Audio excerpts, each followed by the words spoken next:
was a long time ago. And at the moment, the company was just 3 teams. And it was meant as a very innovative project, a very risky project. So we were a very small team. It started as a multiplayer game, actually, that where you would play with cards and miniatures, you would fight in a grid.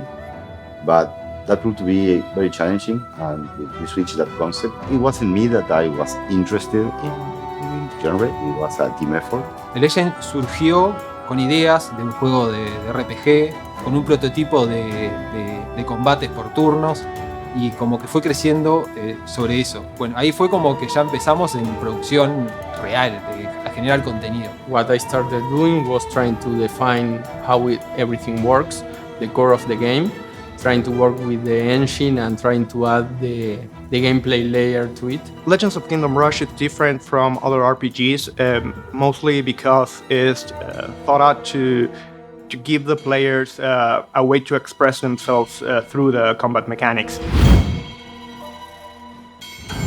Technical challenges of making Legends of Kingdom Rush at the beginning of the project was we would like to make bigger characters. The camera is zoomed in, so the characters get a lot more detail. That's great for us because we get to show a lot of expressions. You see the fingers moving and you really get their personalities.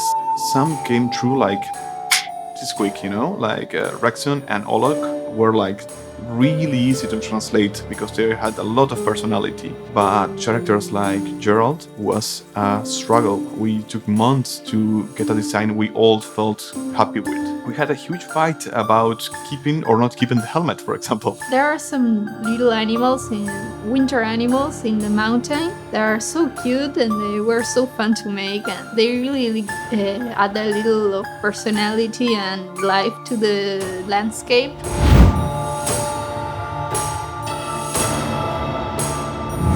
They debated from the regional towers, the knight comes from the barracks, the ranger from the archers, the bombardier comes from the artillery tower.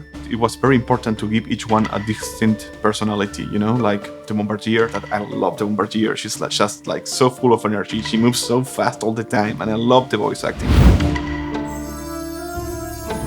The level that I found most challenging to make was probably the first boss fight, because it was the first one we were doing. It was like the fight where all the combat system would come in together, so we weren't like completely sure that it was gonna be what we were expecting. The game ended up being quite big.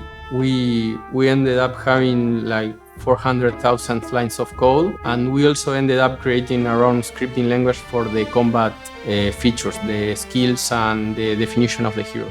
I don't know if it will ever be completely balanced, because we're gonna be making changes and seeing how the players react to it. So, but yeah, it took years. I mean, it's constant work.